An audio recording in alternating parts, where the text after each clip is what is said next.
Halo semuanya, nama saya Martin. Saya di Milan saat ini, di Itali. Udah 4 tahun tinggal di sini. Jadi sejak 3 hari lalu ya, pemerintah Italia sudah menyatakan lockdown atau zona merah untuk seluruh Italia. Jadi kegiatan yang berubah selama 3 hari ini, kalau tadinya warga masih ada yang keluar, masih ada yang ngopi-ngopi pagi-pagi, atau sore-sore masih ngumpul-ngumpul. Sekarang emang hampir semua warga itu cuma stay di rumah aja. Sekarang kantor masih tetap jalan, bedanya sekarang mereka sistemnya smart working, jadi staffnya kerja dari rumah, termasuk saya juga udah beberapa hari ini kerja dari rumah aja. Dan untuk mahasiswa-mahasiswa yang kuliah, juga mereka sekarang smart learning, jadi belajar di rumah, Skype call-an sama dosennya, atau kelas online. Untuk penggunaan masker, sebenarnya dari pemerintah memang mewajibkan masker hanya untuk yang sakit, gitu. Atau kita menangani pasien virus corona. Jadi kalau misalnya orangnya sehat, orangnya nggak batuk pilek, nggak ada sakit apa-apa, nggak demam, itu memang nggak usah pakai masker, nggak masalah, gitu. Tapi kalau emang kita sendiri mau pakai masker untuk menjaga diri kita sendiri, ya nggak masalah juga.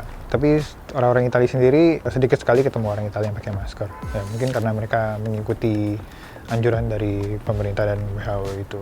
Nah, untuk situasi kota Milan sendiri, jadi emang sekarang lebih sepi. Walaupun transportasi masih jalan, bus, tram, metro itu masih jalan, tapi memang lebih sedikit frekuensinya. Kalau tadinya misalnya tiap 5 menit itu ada tram lewat atau ada bus lewat, mungkin sekarang jadi setengah jam atau 1 jam.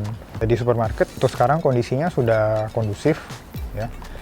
Kemarin saya sempat ke supermarket untuk belanja kebutuhan, rak-rak terisi penuh. Bedanya sekarang untuk masuk ke supermarket itu dibatasi. Jadi kalau kemarin itu 5 orang keluar, 5 orang masuk. Memang terlihat ada antrian di luar, tapi itu bukan antrian karena panik buying atau apa. Itu emang kebijakan dari pemerintah supaya dalam satu tempat itu tidak banyak orang berkumpul, dan jadi supaya mereka bisa menjaga jarak satu sama lain.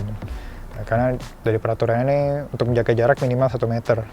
Untuk pergerakan di Italia sendiri, kalau misalnya mau keluar kota itu sangat dibatasi. Jadi kalau misalnya kita mau keluar, misalnya kita mau pindah dari Milan ke Napoli, misalnya mau pindah ke Roma, dari Milan ke Roma, itu harus menunjukkan surat yang menyatakan kalau memang kita butuh untuk pergi ke tempat itu. Jadi kalau tujuannya untuk turistik, tujuannya cuma buat jalan-jalan, itu kemungkinan besar atau hampir pasti akan tidak diizinkan pergi, tidak diizinkan lewat oleh pihak kepolisian.